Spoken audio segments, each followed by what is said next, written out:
Bienvenidos a todos. Welcome, everyone. Thanks for coming out to the Central Library today. My name is Celia Avila de Santiago, and I'm the Senior Librarian here at the Exploration and Creativity Department. And I'm Kevin Alcooney, also a librarian here in the Exploration and Creativity Department, and we're here to welcome you to this afternoon's LA May program, 404 by the LA Times. Woo! They can hear you. Before we begin, we'd like to take a moment to thank the National Endowment for the Humanities, our Library Foundation, and our behind-the-scenes staff for helping bring the LA Made programs to you. LA Made focuses on the diverse landscape of Los Angeles, highlighting the immense artistic and performance talent that has developed in the course of the city's eclectic history. If you'd like to see more of our amazing programs, please visit our online calendar at lapl.org/events. And for our LA Made programs, visit lapl.org/LAMade. We'd also like to take this opportunity to recognize and acknowledge the first people of this land, honor their elders past and present, as well as their descendants who are citizens of these nations. For more information on which territory you may reside on, check out native-land.ca. And now, just a couple of housekeeping tips before we begin. So please silence your electronic devices so as to not distract our amazing speakers this afternoon. Also, please take a moment to note the locations of the exit at the back of the rooms and the side of the auditorium, just in case there's an emergency.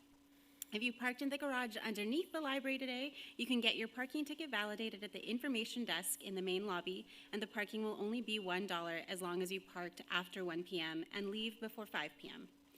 And you will need to show your library card to receive the validation. You can sign up for a free card at the checkout line. And also, please no eating or drinking in the auditorium unless it's a bottled water. And the bathrooms are just down the hallway to your right when you exit. All right. And now for today's amazing program. Join your favorite Los Angeles content creators, 404 by LA Times, for a fun and entertaining discussion about the city we love. Creators Tom Carroll, Safi Nazzal, and Micah Fluellen will talk about how they approach storytelling for Los Angeles, what inspires them in our bright and colorful city, and how they bring journalistic integrity to their work. Los Angeles Times Assistant Managing Editor for Audience, Samantha Melbourneweaver, will moderate the discussion. And here is the 404 by LA Times team. Woo!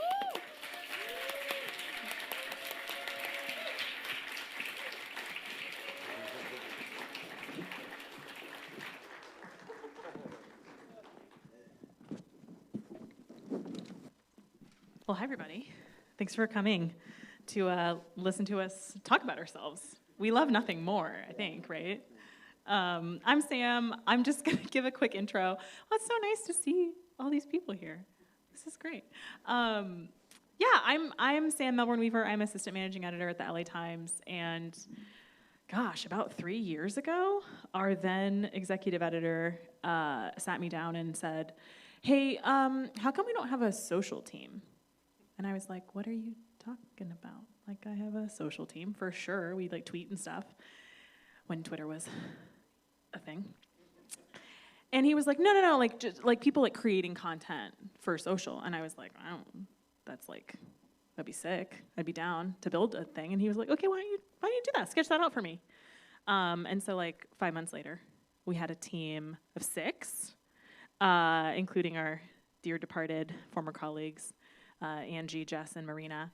And things have gotten rocky. Sometimes at the LA Times, we've lost a couple teammates, but we still have this incredible team that, I don't know, you guys blow me away every day, posting to TikTok and Instagram, and sometimes doing other weird stuff. We had kind of a ghost seance. We did a live concert. We've done some weird things here and there. So I'm just, really proud to see what they do every day. And basically, their one mission is to reach people in Los Angeles who don't otherwise necessarily interact with the main LA Times, right?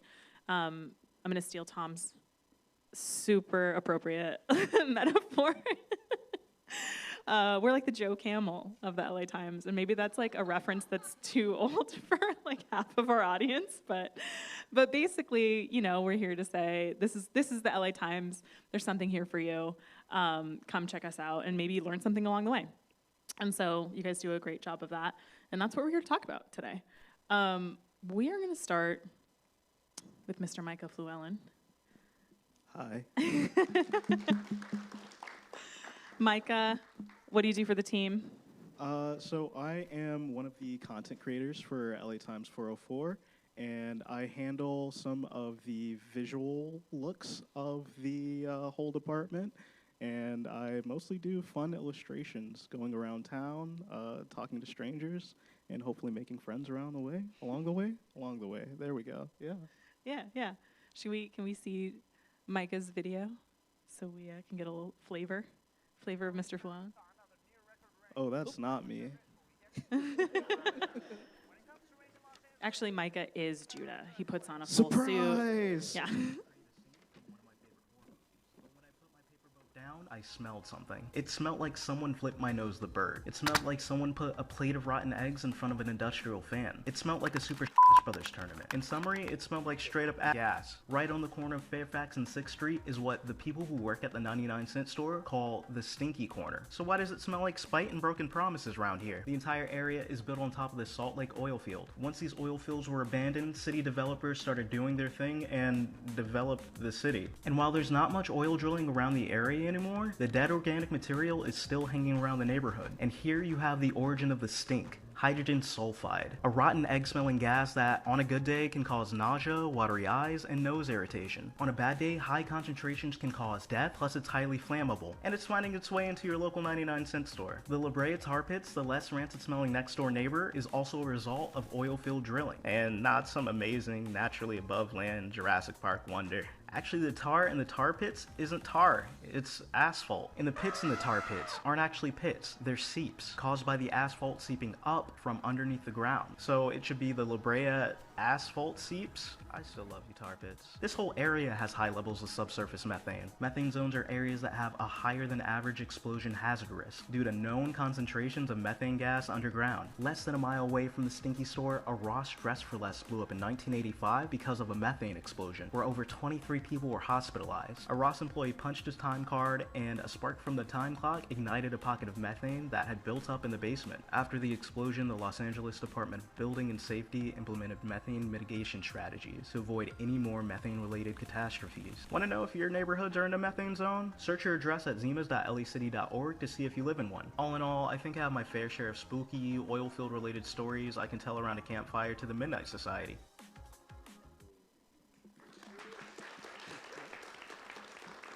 Thank you. It'd be nice if we could get applause like that when we post on TikTok. Micah. Hi. I'm going to kind of throw you a wild card. Micah was hired in 2020 as an intern at the LA Times in our art department. And like now you're doing stuff like that. How the heck did that happen? An amazing individual called No, Sam that's not what I mean. Melbourneweaver Not reached out. fishing. I'm not fishing. No, just like how did you evolve and how did you get from a place where you were not only illustrating, obviously for the LA Times, but sometimes commissioning artists, sometimes setting design agendas for projects, assisting other people in their work, and now you're going out in the world and telling a whole story about the history of LA and methane and development. Yeah, I'd say that like one of my main creative inspirations is just hanging around other people and getting to learn from Tom and Safi, who are amazing video journalists, and just getting to know my neighborhood as well. I think that a lot of my work has to do with my life and just kind of creating illustrations and videos and funny little jokes out of things that I experience every day. I lived very close to that 99-cent store, and I'm like, wow, it smells like feces, and the landlord did not tell me when I moved in. So always like visit the place that you want to rent before you get there. And yeah, a lot of my work is just lived experience, and I just love sharing. And you know, when you reached out, I just found it to be like such a great opportunity to take my visual storytelling to the next level, and you know, jump from design to putting my face out there. And, you know, talking to myself around a campfire about spooky methane stories, yeah. Well, it's quite impressive. I think we should play the next Micah video before I ask the next question.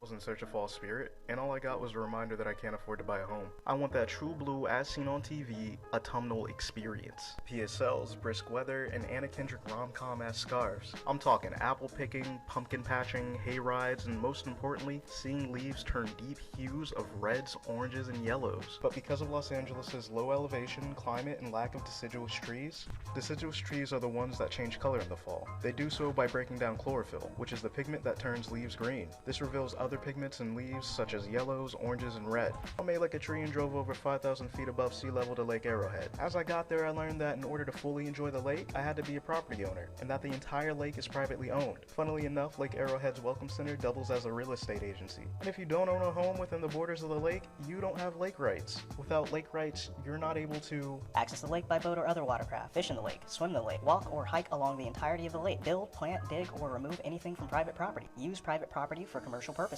So, who actually owns the lake? The Lake Arrowhead Community Service District. Before that, the Lake Arrowhead Development Company. Before that, the Los Angeles Turf Club. Before that, the Arrowhead Reservoir Company. Before that, logging and mining companies. And before that, you guessed it, indigenous folks. The people now known as San Manuel Band of Mission Indians. The LACSD argues that private ownership is necessary to protect the lake and its environment. But there are some who argue that Lake Arrowhead should be open to the public as it is a natural resource. So I couldn't fully enjoy the privately owned lake because I can't afford a home there. But I met a nice family picking crab apples on a tree. They're in season from September to October, and they gave me a couple. So I guess I got my fall experience.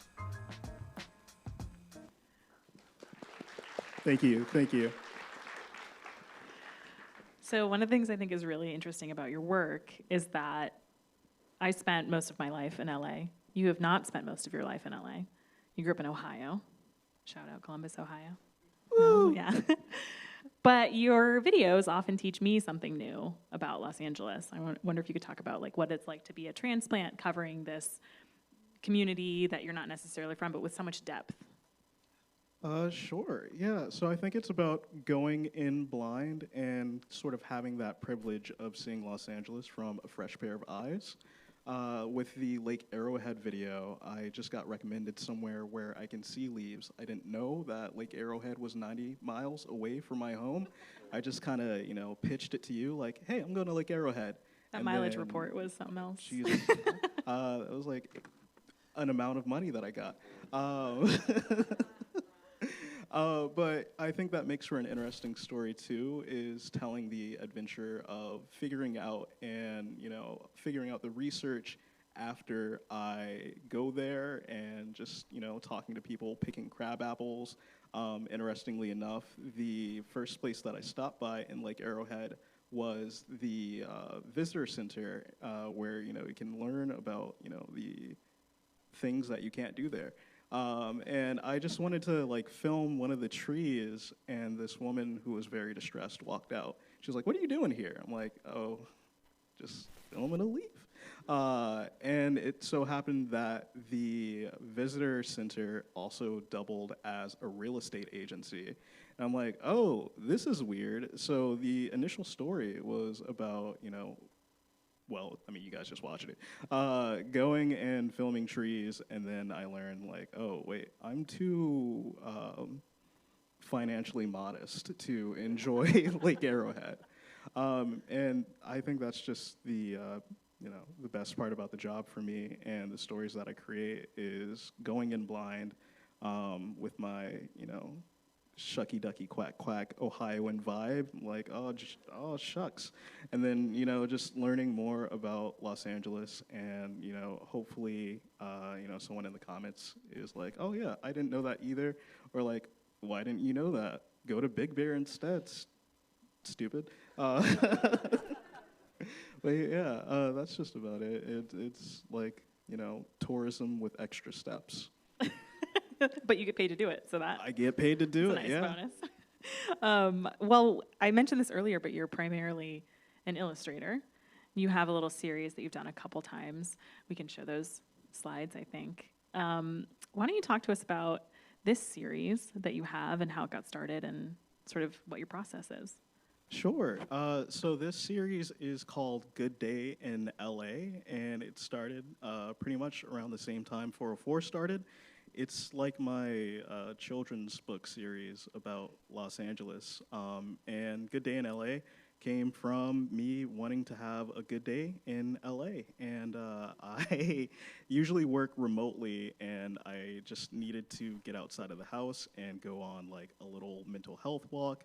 And I'm like, well, I mean, might as well bring the audience along with me and, you know, take those photos, cut them out into like little collages, and then draw over them and tell them about, you know, my experience and things that I learned about, you know, wherever I'm going. And this one was when we did a 404 tour.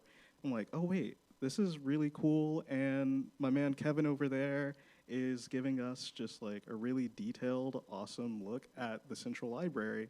I can double up. This is my workday right here. And so I just take my camera phone with me and yeah, just tell people about, you know, good day in LA. And that's it. I had a very good day in the Central Library. And I hope you guys are too. And you have another series that you did with our colleague and friend Marina called LA Loves You. I think we have a picture of that one as well. And that one was a really cool series just because it was like specifically highlighting people or organizations in LA doing some good and maybe underreported on. So talk a little bit about that and how that was reaching out with the community. Sure. So I think that one also kind of is related to getting out and exploring the city a little bit more. You know, a lot of these individuals like WLCAC, Plant Chica, and also Sad Girl Creamery. They've been around for years now. You know, there are already people who are invested in just their success and all the great things that they do for the community. And to me, LA Loves You just kind of feels like one big shout out to, you know, the people in Los Angeles who are underrepresented. And the series was a lot of fun to do because like it kind of made itself after a while. We had Sue Ellen just, you know, shout out another friend who was doing amazing work. And, you know, they do another friend, and another friend gets shouted out. And, you know, soon enough you have just like, I don't want to say like cult classics, but like, you know, niche neighborhoods, like, you know, micro communities around Los Angeles who, you know, really deserve love. And, you know, one of my favorite parts is just talking to them and like seeing how passionate they are about like their little slice of Los Angeles. I love it. Before we pivot to our next victim, why don't you tell us what you're working on now? Oh gosh, so I was in Altadena yesterday, and I was talking to this man that I met at a Burbank flea market. His name is, gosh, wow, ooh, this is bad. His name is, we can't tell you because you have to watch the video when it comes out. Watch the video when it comes out. He definitely knows it for sure. Yeah. But he runs a wild seed. His name is Renee. I got it. Spoilers. He runs a little company that gives out California native seeds, and you know he encourages people to take these like seed mixtures that he makes and throw them anywhere that is unkempt, uncared for around Los Angeles to help grow the native plant, you know, society, or not native plant society, native plant community, bring back wild insects, and, you know, just make Los Angeles prettier, and it's very low effort. So expect that Monday. Yeah. Thanks, Micah. Of course. I forgot to say that we are going to save some time for questions at the end. So if you have questions, keep thinking. Don't forget them. We'll come back to you. Tom. Hey, it's me. It's Tom Carroll. Hey, everybody. I swear it's seasonal allergies. I know everyone says that. But the nasal is from seasonal allergies, I promise. This is why we don't send Tom out to do the native plant reporting. Yeah, exactly. Tom, should we watch one of your videos? Sure. I think the first video we have queued up is about why the 110 is scary. And I had a lot of fun making it.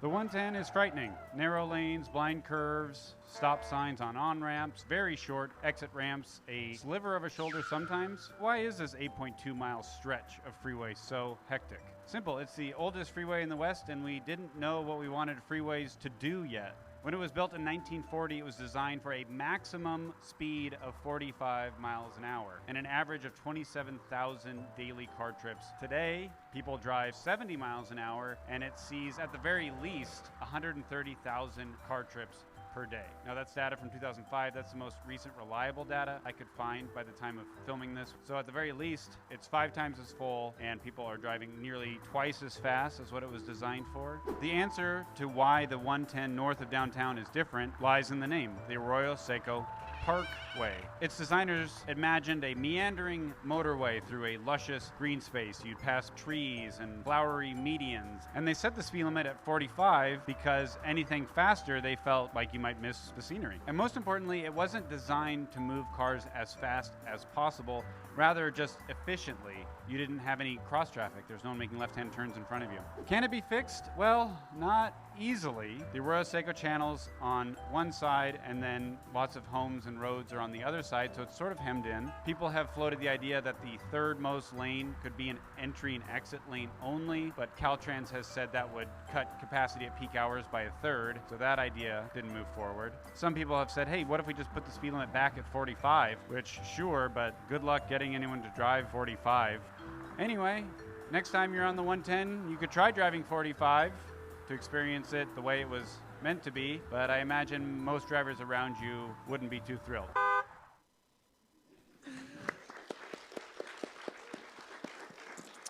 Okay, so like the thing that everyone wants to know is how the heck did you get on the freeway like that? So the thing, there is old railroad right-of-way along the western edge of the 110, specifically through Highland Park. So I just know about it as a bike cut-through. But it's totally open and accessible. There's no gates or anything like that. It's a nice way to bike south and avoid Figueroa, at least for a bit. So open to the public. But if you get caught trespassing or something, you didn't hear I it. don't think there's no trespassing You didn't hear sign. I think it's owned by the city at this point. Yeah. I don't know. I mean, no one stopped. You didn't climb a fence or anything to get it. It's totally fine. Easily Totally fine. accessible. What about when you did the other 110 video where you sat?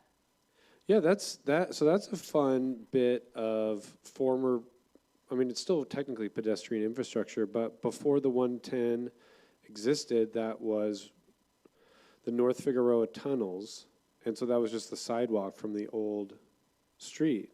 And so it still exists, and they actually preserved it somewhat when it became the 110, because now you go up the Curly Q, and so, again, another bit of, I know about it from riding my bike a lot, and it's a much safer route than taking the North Broadway Street Bridge, which is very hectic, and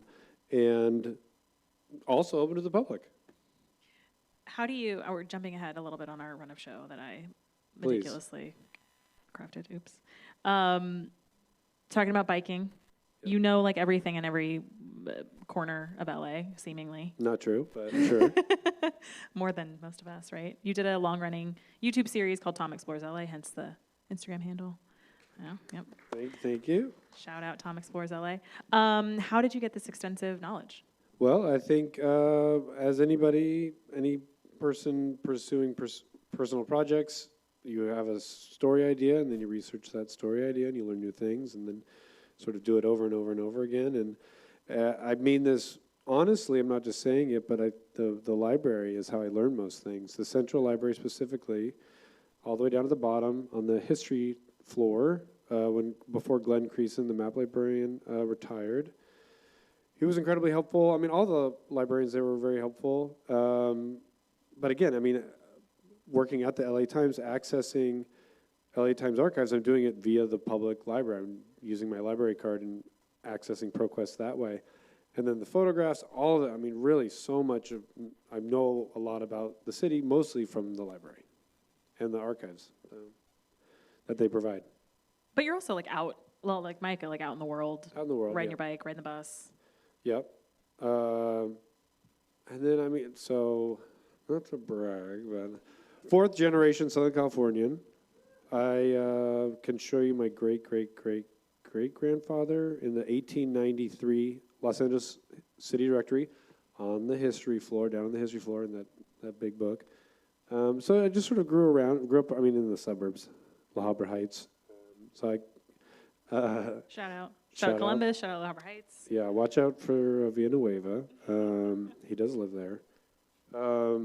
But just kind of growing up around it. And then my dad was a history teacher at Rio Hondo Community College, so shout out Rio Hondo.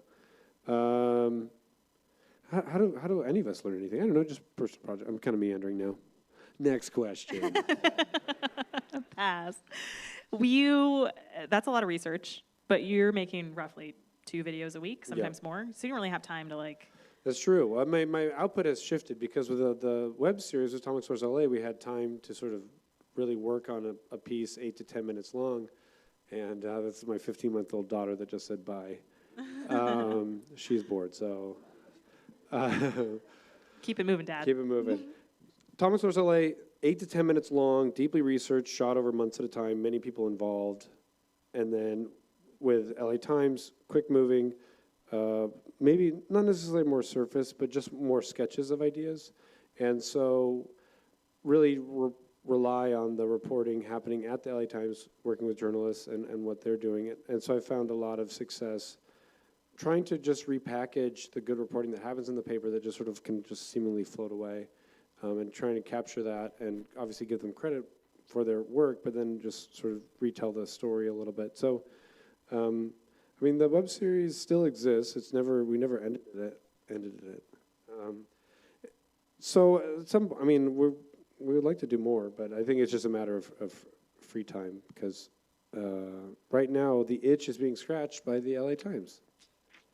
As far as history stuff goes. Really For me, at least. It's just been really nice not having to take months on something and just be able to kind of do something quickly. So that's what I've been enjoying.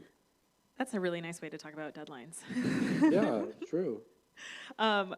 Your Tom Explores LA videos were always pretty fantastical, but I think even more so now, you have a lot of really creative elements in your videos. Sometimes you're like a floating head on a plastic bag. Sometimes you're a still body and just your feet shuffle really quickly.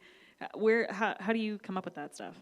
I think a lot of it is just, I don't know, just trying to tell a story visually and work back from that. So I think a lot about thumbnails, and I think about, I never want to waste people's time. So I, myself as a user, when I'm watching something, like, okay, what is this about? What are we doing here? So I really try and package as much information into the first 5 seconds as possible, especially visually, to give people a sense of what they're in for, and try and tell the story succinctly with that thumbnail. So, I don't know. I was an art major in college, and so, and I was a graphic designer, as a sign painter at Trader Joe's. Shout out Trader Joe's. Visual, especially like someone like Ed Ruscha, people working in the LA landscape visually has always really sort of inspired me. So I guess that's where it comes from.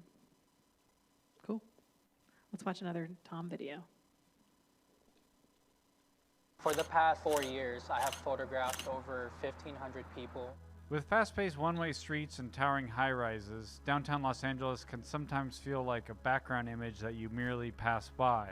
But obviously, people live there. You just have to slow down and look around. That's what self-taught photographer Jet Laura does. When I come up to people, I show them my photo album, and I tell them I'm a documentary photographer, and then I show them the images. I get a lot more no's than yes. I taught myself everything I need to know through YouTube mostly.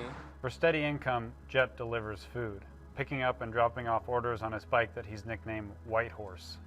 If I see something I want to photograph, I'm going to photograph that person while a food delivery is waiting on my basket. I'm sorry for the late orders, but I have to do what I have to do. It's my passion. It's my love. It comes first. How do buildings factor into your photography? I try to use the windows to reflect light to my subjects. I can't afford assistants, and I need other light directions. This is like a Rembrandt lighting from the reflection of the skyscraper, and then I can do a rim light, which is the sun right behind me. Basic, simple picture taking. It's all me and my bike. Being in a car is like being in a cage out here. You're pretty much canceling out your interaction with the environment. A bike, you see something, you just drop your bike. Being on a bike too covers a lot of miles. White Horse is a 2010 Soulville Mossy. It carries all my stuff, my photo equipment, my light stands, and on top of that, I gotta add the food deliveries too. Has taking portraits of people changed your perspective? Downtown is a really tough place. Sometimes I'll stop people and they just want someone to talk to. They'll tell me stories, something they want to, like a catharsis. They just want to release it. And it's these stories that gives me compassion to these people. You just can't judge people by its cover.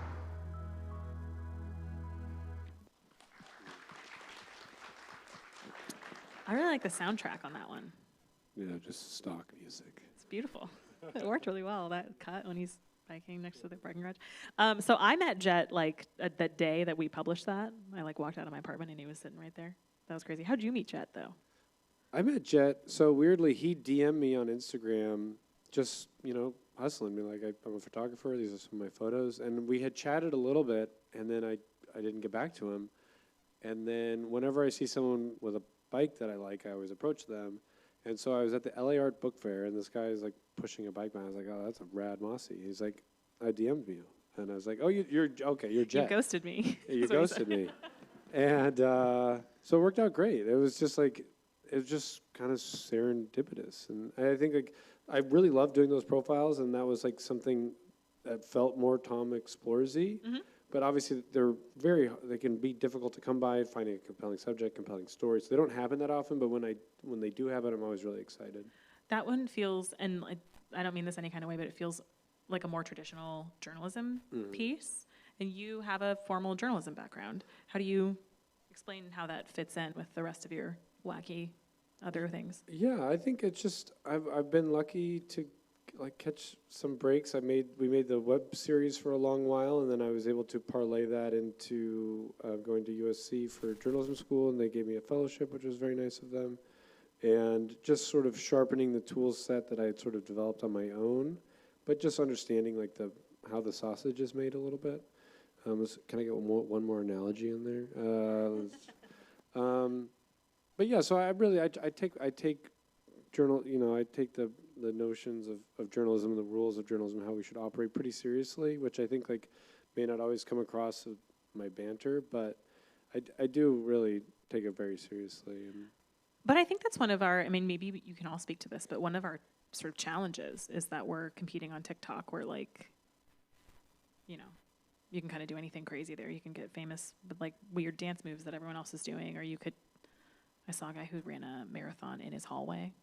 He just kept going back and forth in his hallway until he got to 20. Like, it's that stuff, which is just like entertainment, right? And we're trying to, tell some real stories for the real people. And has that been tough to fit in and try to make things more shiny? I think only it doesn't play well numbers-wise on social, because I think with social video being such a chaotic space, you're sort of used to the faces you're used to. And so seeing a new face, you're like, who's this person? Like, I'm busy, all this noise is sort of going on. So profiles really don't perform that well, but I really enjoy making them. So yeah, you sort of do it for yourself and know that, obviously, you can speak to this. It's not like view count. We're on the chopping block of something. But it doesn't, it's all a numbers game, and it's easy to sort of... Yeah, well, nothing's guaranteed on these platforms. Yeah. That's the thing. It can be the best video ever, objectively. But also, I should say my profiles don't always take off. There are plenty of profiles that have done huge numbers. Yeah. So I can't say it's, I should take some of the blame here. Yeah, it's definitely your fault. It's a little long. We're going to talk about that in your annual review. So... No, but it's tough, right? We're like, you guys are on social media, or else you wouldn't be here, I assume. But like, it's a different world than like, that's like the point, but also the handicap, right? The point of 404 is to break through on those areas, but the handicap is that we're not just going to sit there and like put rubber bands on a watermelon until it explodes. We could do that if you guys wanted to do it. So yeah, I don't know. Way to make me answer my own question, Tom. Thanks a lot. Well, Safi says he would do it. I would do it. Yeah, I'd blow up a watermelon. All right. Yeah. I feel like it's not so much a handicap, but like an opportunity to distinguish ourselves from like the rest of the internet. Because like, yeah, we got 20 guys blowing up watermelons, but like, how do we blow up a watermelon and make it like unique to LA and still give like informative information? You know what I mean? That's so nice, Micah. I know. You're so humble, Micah. I know. Are you gonna say It's something? like, it's like Flintstone gummies, you know, you have to have them, so put sugar in it. Yeah, yeah, But keep them on a high shelf away from small children. yeah. Yeah. Yeah. That's our I mean- internal rule, right? Yeah. Definitely, like, there's like a conflict between like wanting to be an entertainer or a showman, but then also being a journalist and taking the work seriously and taking what you're reporting on seriously. But we try to make everything fun. Yeah. Yeah. Some things are not fun, though. I mean, we've done some pretty serious videos. Tom's video about the city council scandal was like part of our submission for a Pulitzer Prize and won. It's part of the Pulitzer Prize winning journalist here.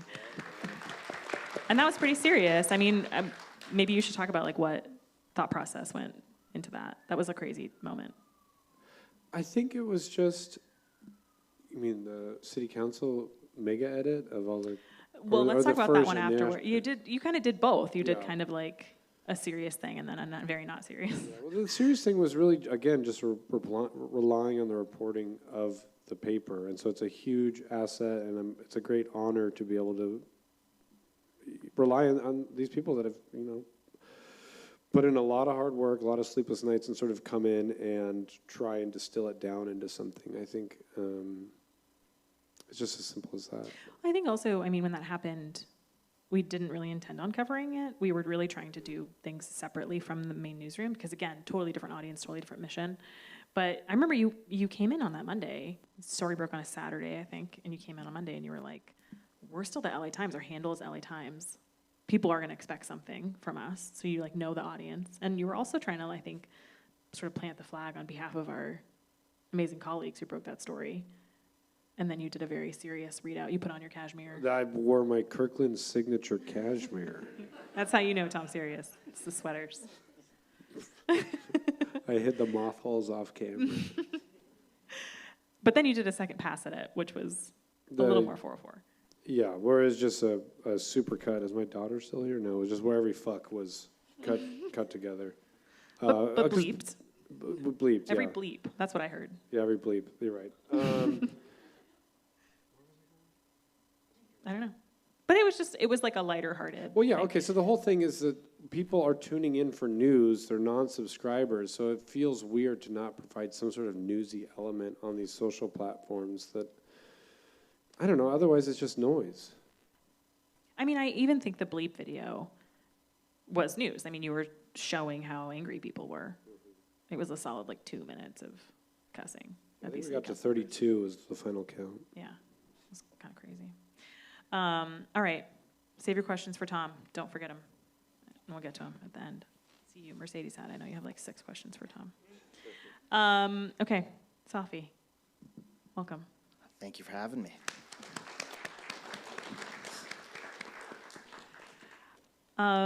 You're kind of special because you have an extra friend. Yes. Maybe we could see some of his. Let's play the first Safi video.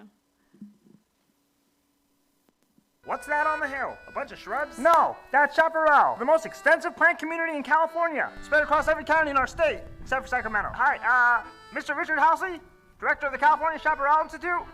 What's up, Chaparral? They haven't figured out how to log it because there's no timber there, right? And they can't graze it because the shrubs get in the way. So it's been maligned since the beginning of time. The word chaparral is equivalent to the word forest. It's a place. So there's hundreds and thousands of plants and species. Essentially, most of the state things, you find them in chaparral. Serpentine's the state rock. State animal, that's where it lived. State flower, the state bird is the quail. You find that in the chaparral. And the state grass, you find that in chaparral too. It dominates the state. But goes largely unnoticed, especially when compared to our deserts, beaches, and forests. Unless it's fire season, then you can't help but notice them. Fire is a natural part of the landscape, but if it comes too frequently, it doesn't matter because the chaparral will be eliminated. Okay, but what's Chaparral good for? How do we make money off of it? It's a human-centric viewpoint, right? We don't need to justify this stuff based on what it gives us. It has intrinsic value in and of itself. Huh. Intrinsic value. What a concept.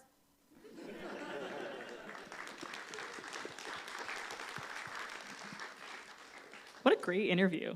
Yeah, great interview. That Really guy fun was full of gems. Yeah, he was on Hugh Hauser. That's how I found him. So I hit him up 20 years later. And he was still down to talk about He was still Chaparral down. with enthusiasm. Yeah. He had never stopped. He never stopped. He's still talking. He just answered the phone. He's in actually mid-sentence. the state expert on Chaparral. He has a website and everything. What is it? Do you remember it? Yeah. We'll put it in the Instagram stories yeah. later. All right. I think the thing that's like probably most noticeable, most noticeable. I can't talk anymore. Is Judah. Judah. The sheep. He's a puppet. Where's Judah? He's here. He's here. Maybe he might come out later, but yeah, Judah is a friend of mine. Who's here to see Judah? Okay. All right. We should just you want to let's just go. Let's just get out of here.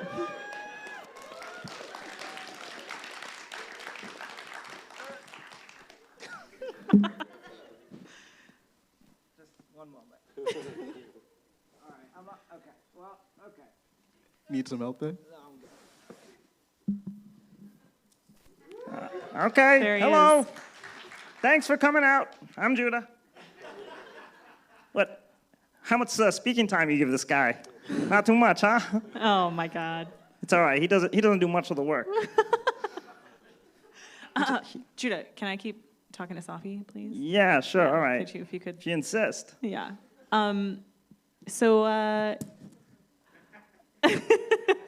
please, yeah, keep your hands to yourself there. There we go. Oh no! Oh, he's defiant today. My arm's gone limp. Safi, why did you want to bring Judah to the Los Angeles Times? Why did I bring Judah to Los Angeles Times? I think when I applied to the LA Times, I tried to hide the fact that I was a puppeteer because I needed a job. So I was like, I'm a video guy. I'll edit your videos. But the puppet stuff was on the resume still, and so when I interviewed Sam asked a lot about the puppets, and so I had to bring up Judah. And now I've sold my soul to the media. Judah is kind of a sellout. He definitely is a bit of a sellout. But we're trying to walk the line, be good people. It's true though. When I interviewed Safi, he did put puppeteer on your resume, and like word to the wise, if you don't want to talk about puppets, don't put that on your resume. But if someone sees it on your resume, they're gonna ask, which I think you would learn the hard way, right? Yeah, but I had some luck with the puppet stuff, bringing puppets to kind of like spaces where you don't expect them. Like I had a professor running for Congress, and I worked on his campaign as a media guy, and I convinced him to let me make like puppet spots. So I thought, okay, puppet politics, puppet journalism, and then maybe, and so, yeah. Puppet surgery someday? No? Nose goes on that one. Okay. No thanks. But why does it work in your mind? Okay, I'd say for me, when it works, why it works is because maybe there are things that you can do with a puppet that like a human anchor can't do. Like, a puppet can like be flung out of a window. Or you can stick a pin in a puppet. You can't do that with people. But there's also like something kind of maybe innocent, and you don't expect much from a puppet. So maybe like some real truths can come out when you're connected. I'm also I don't like being on camera, so I get to hide under a table. I do the interviews like with Richard Housley. I interviewed as myself, but I have tried interviewing as Judah. And sometimes it works, but sometimes it can be a block. Yeah. So you do some pretty serious reports. So funny when he looks over at me. Yeah. You got some pretty serious stories. Yeah, I'd say so. And some scoops, maybe. We take our work very seriously, despite what you might think. We are serious people. Yeah, I'm laughing because it's funny, but also like you're being dead serious right now. Like We're dead serious. There's some people out there who don't take us too seriously. And how does that feel when you see comments like that? I accept it. I usually blame him, but I'm a serious reporter. And I appreciate you all being here and watching my reports that he researches for me.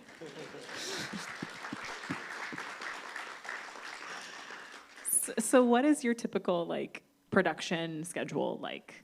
6 a.m., I wake him up. I shove him out of the bed. He opens his laptop. He starts reading the news. He tries his best, okay? We have that plug-in that reads the news for you, Yeah, okay. So he tries his best, and then he pitches. He says, hey, I found this story. I want to cover it. and then he starts writing. Usually it takes like 12 hours to produce 1 minute of golden content. That's true. And luckily he's got a second arm, so he can film this stuff too. There's nothing this guy can't do. Keep going, Judah. Say more nice things about Safi. I put something in his cereal every morning to keep him moving. And when he's dozing off, I have to give him a little something extra, but... We're going to have a talk with HR later, Judah. Yeah, okay. Well, technically, I'm not employed here. Judah's just a contractor. We don't pay for his health care, so he's kind of a loose cannon. Yeah. How do you shoot, actually? So me, I've kind of figured out a way to shoot while puppeteering, and I've been able to develop it over the last 2 years. So usually I'll have some shots on a tripod, which are easier, the front-facing camera, so I can watch the puppetry, and then sometimes I'll do walking shots. I've kind of figured out a way to make camera moves with my left hand, so I can be or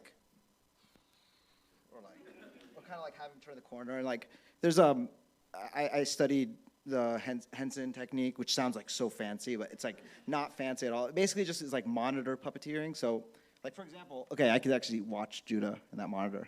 So if you're watching on the live stream, eye focus is really important in puppetry. So make sure he's looking at the camera, kind of imagining the lower part of his body. So make sure he's yeah, there's all these little things I'm paying attention to.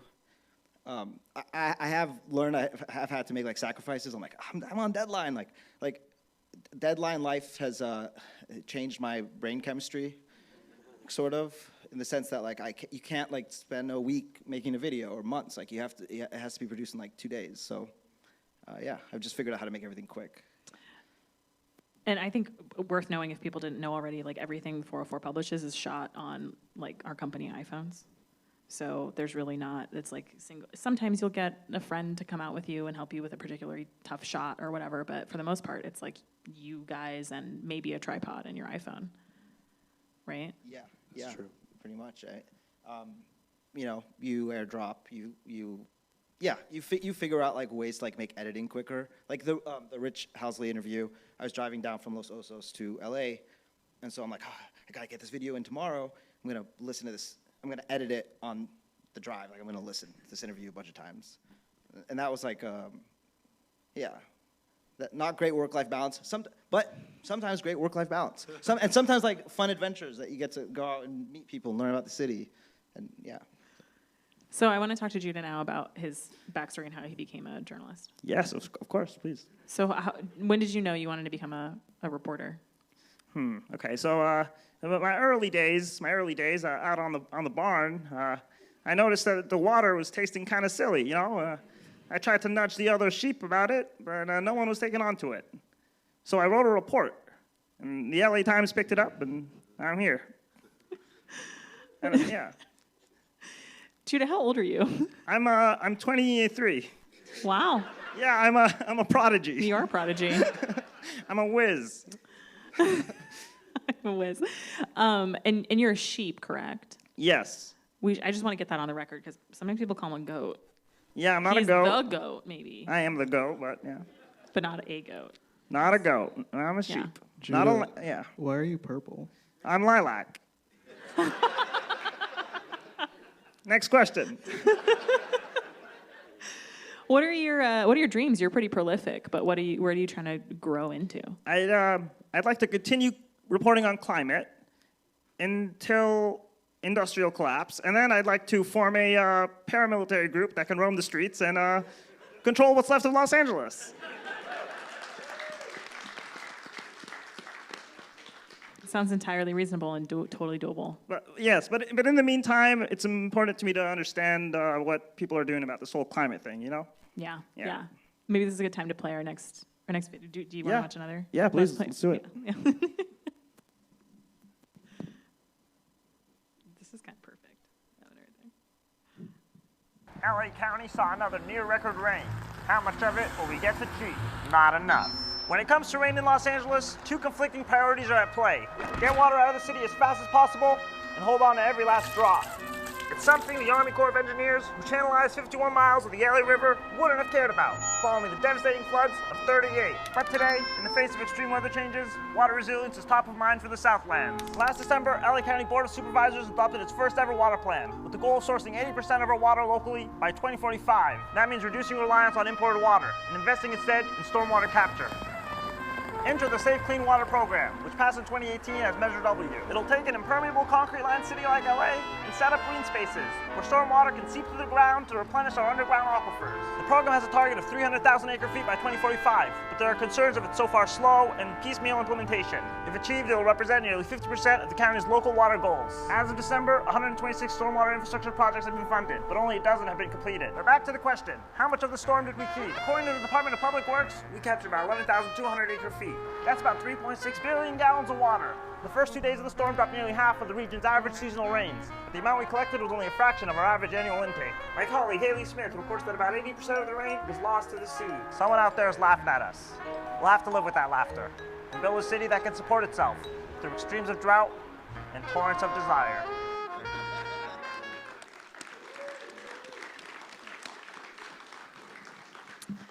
How good does it feel to hear that laughter in real life? Oh, it's great. Yeah, it's great. I mean, most of the time I'm like freaking out. And I'm like also just kind of like really stressing, and I'm like, oh, this video, I submit it, I'm like, this video is terrible. This is an awful piece of work, and I'm phony, this is all terrible. And then, yeah, it's really awesome to see people enjoy it. Yeah, good job. I just wanted to shout out that final camera move. Yeah. In that, it's great. It's like a thanks. crane shot. I know. I was like, that was the first time I tried anything like that. And I was doing it like on the river trail, and so people were walking by, and they just saw this guy going like, just repeating the same line like a dozen times. Yeah. And then having to select like which line was the best, which take was the best. Like, and I have 15 minutes. Like, it's really fun though. Yeah, I mean, that's one of the incredible things about your TikToks and your Instagrams is that they are so like rich in video effects and camera angles and cuts. Like, you put a lot. This was honestly one of the milder ones. Yeah. I think sometimes I put too much into it, and I have been learning to like scale it back and be like, okay, yeah, no one's gonna notice that one sound effect. And yeah, like they always do though. Maybe they do. always Yeah. do. Yeah. I love this Douglas Adams quote. Like, I love this quote for life. He wrote Hitchhiker's Guide. He's like, the best thing about a deadline is the whooshing sound it makes when it goes by. and I'm like, I live by that quote. He does not. He delivers on time. Yeah. He actually does. Yeah. Okay, so why did you choose climate? You could have covered anything. Yeah. I think, like when I was younger, I think I was like a bit more extreme about climate. I think I was maybe a bit more like, okay, this is all messed up. There's no solution. We're too addicted to gas and oil and fossil fuels. And like we're not going to solve this through the institutions that we have. And now a bit older, and I think, okay, there are like people whose lives revolve around figuring out solutions. And like maybe I should at least understand what the official strategy is, and then kind of take stock from there. So maybe covering climate for me is a way to also understand. I'm learning about this as much. When I report on something, it's often the first time that I learn about the thing. So that might help with the covering. Yeah, I mean, we talked a lot about how Micah is like kind of stumbled into this. Is even maybe more pronounced for you. Like, you had no journalism experience whatsoever, but when you none. Honestly, I've learned so much, and like from my colleague, from people I work with. I think I always have to shut up. Sometimes I feel like the journalism is more important than the filmmaking or the puppetry. And yeah, it's been great to learn on the job. It's been a crash course on journalism. Yeah. Is it like, sometimes I wish, like sometimes I'm like, okay, like this person said in 10 decades, in 10 years, we're gonna have all 100% renewable energy. It's like, why not like next year? Like sometimes I'm asking these questions for myself, and I'm still figuring it out. Like, why is it taking so long to solve a problem we've known about, you know?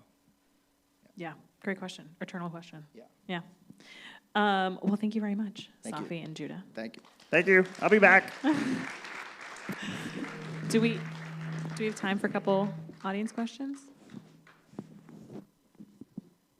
Hello? Ah, Okay. it's working. Yeah, I think we got about 5-10 minutes. So raise your hand if you have a question. Please remember to have a question mark at the end of the question and not make a statement. We appreciate the grammar reminder. Thank you. Well, I'll just first say thank you all for doing what you do. You know, as journalists, you guys document the beauty of Los Angeles, and I think you guys are doing it respectfully way better than really anyone of any organization in the United States, so I really appreciate you guys doing that. I have 2 quick questions.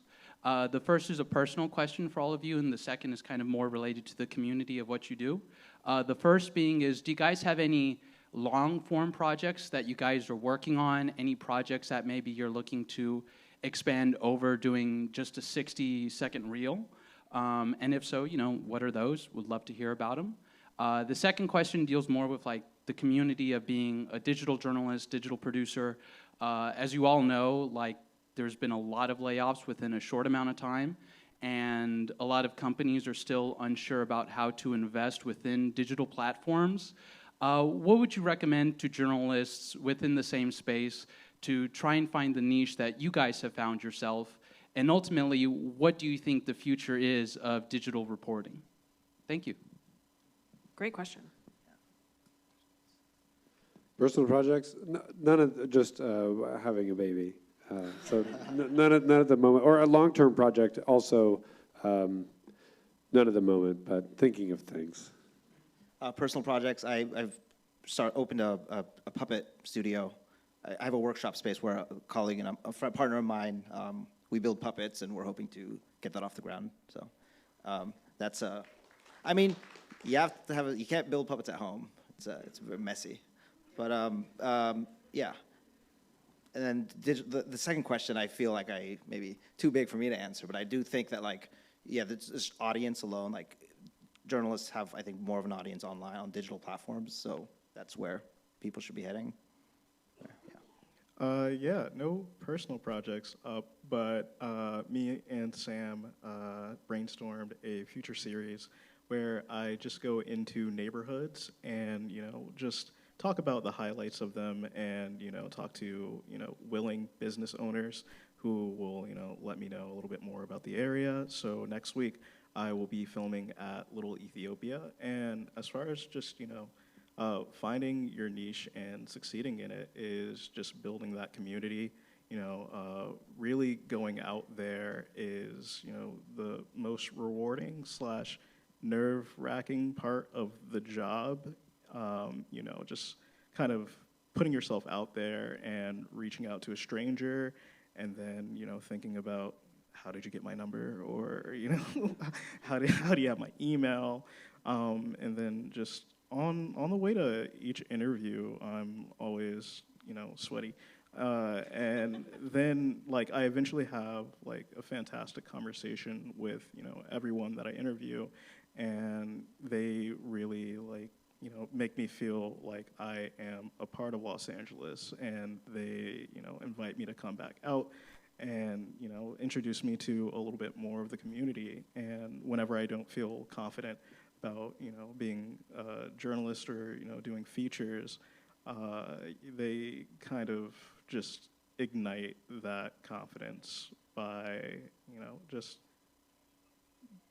appreciating that I'm there to highlight their story. So I think the strongest way to, you know, grow as a creative, as a journalist, is to just find your community, find your people. I do have one quick, the second part. I think the exciting thing for us and our team is that there's just so little, at least in my viewpoint, I feel like there's just so much room to win as far as coverage, doing these stories for social. I think people overthink it. I think people don't respect the audience. Things need to be a little bit tighter as far as the edit goes. But I think the exciting thing for us was that we weren't really doing anything too revolutionary. It was just, there was such a need clearly from an audience perspective.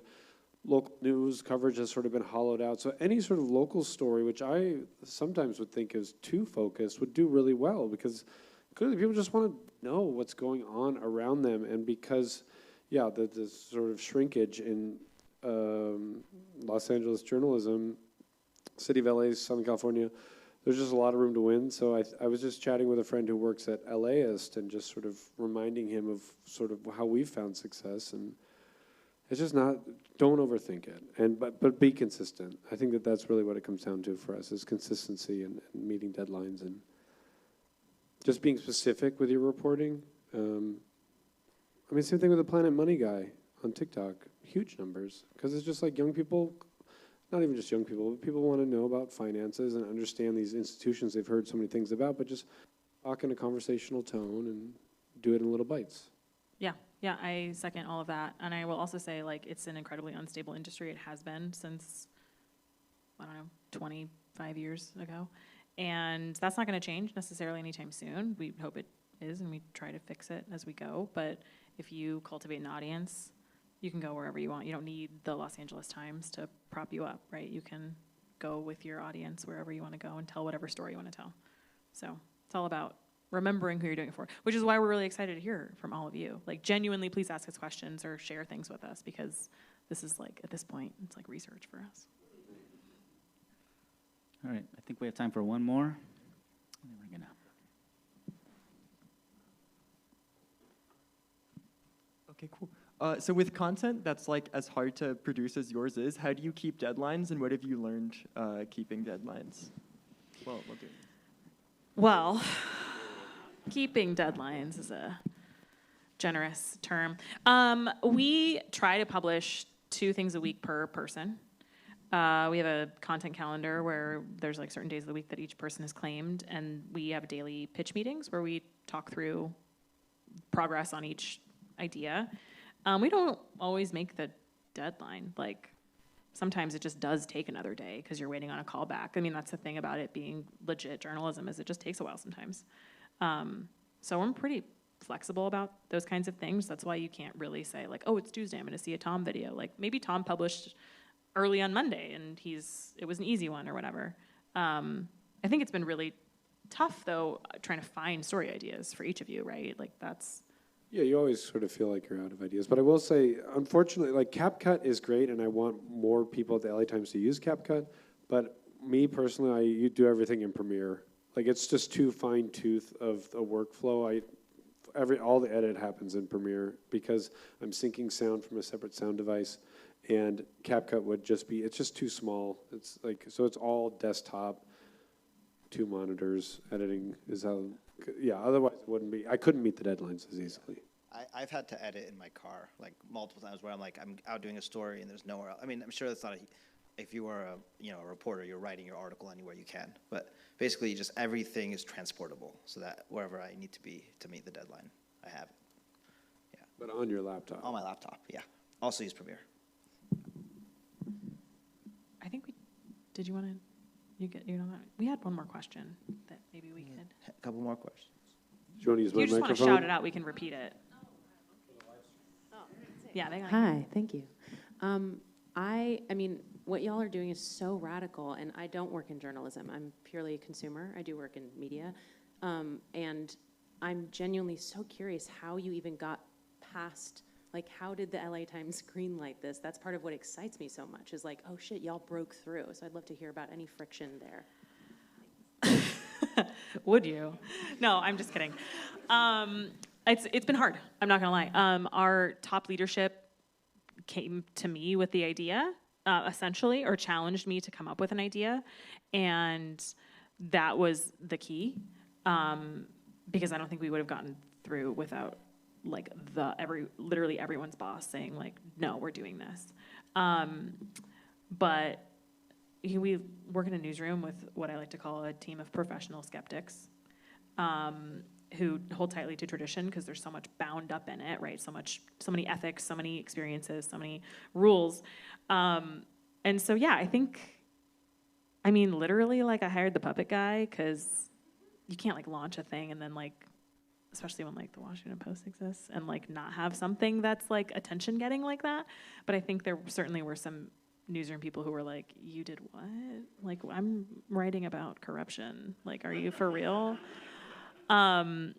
Though they all adore Judah now because they see that, oh, he's also covering some really serious, like, existential stuff. But yeah, it was tough, and I think, you know, we had some stumbling blocks, right, where people feel touchy about, we talked about this a little bit, like, this is a serious story, like, I don't want it to be told as a meme, or I don't want it to be told as, like, a funny video. But, you know, we, like, won them all over, essentially. I mean, you guys are tight with newsroom folks now. Yeah, I don't know if you guys want to speak to that. Yeah, I just met Sammy Roth. He's a climate columnist at the Times, and, like, we just had coffee for the first time, and I've been for 2 years reading his work and using his work as, like, the foundation of my reports. And so to talk to him, and he's really excited about collaborating more. So I think the newsroom has been really friendly.